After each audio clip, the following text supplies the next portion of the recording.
Dag 54. 5 ord per dag. Lyssna och säg efter. Öva uttalet. Repetition. Jag är en lärare. Svenska. Idag. Har.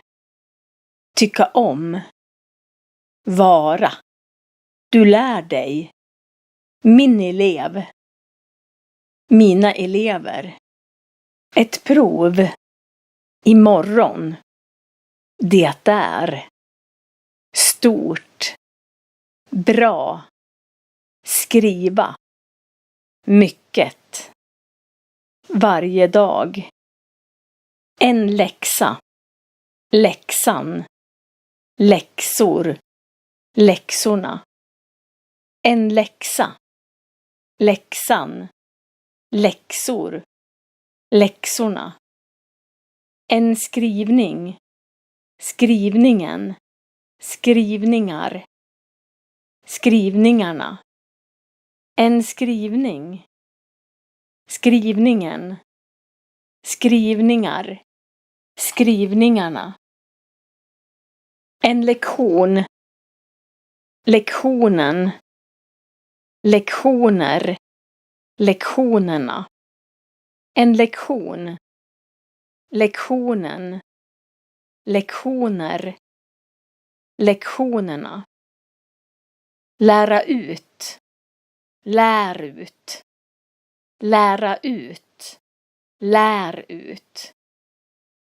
Anteckna. Antecknar. Anteckna.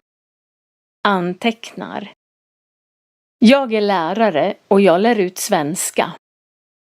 Jag är lärare och jag lär ut svenska.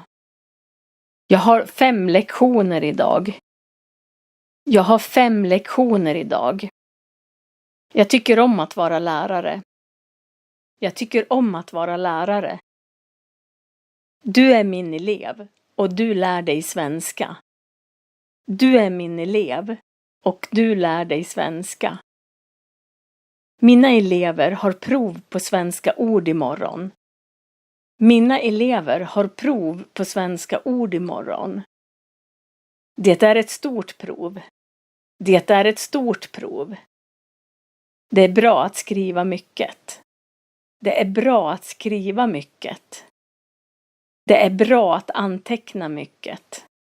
Det är bra att anteckna mycket. Jag har läxor varje dag. Jag har läxor varje dag. Jag tycker om att ha läxor. Jag tycker om att ha läxor. Du kan lära dig 800 ord på 160 dagar med 5 ord per dag. A1-nivån i språk är 800 ord. Prenumerera och lär dig svenska varje dag.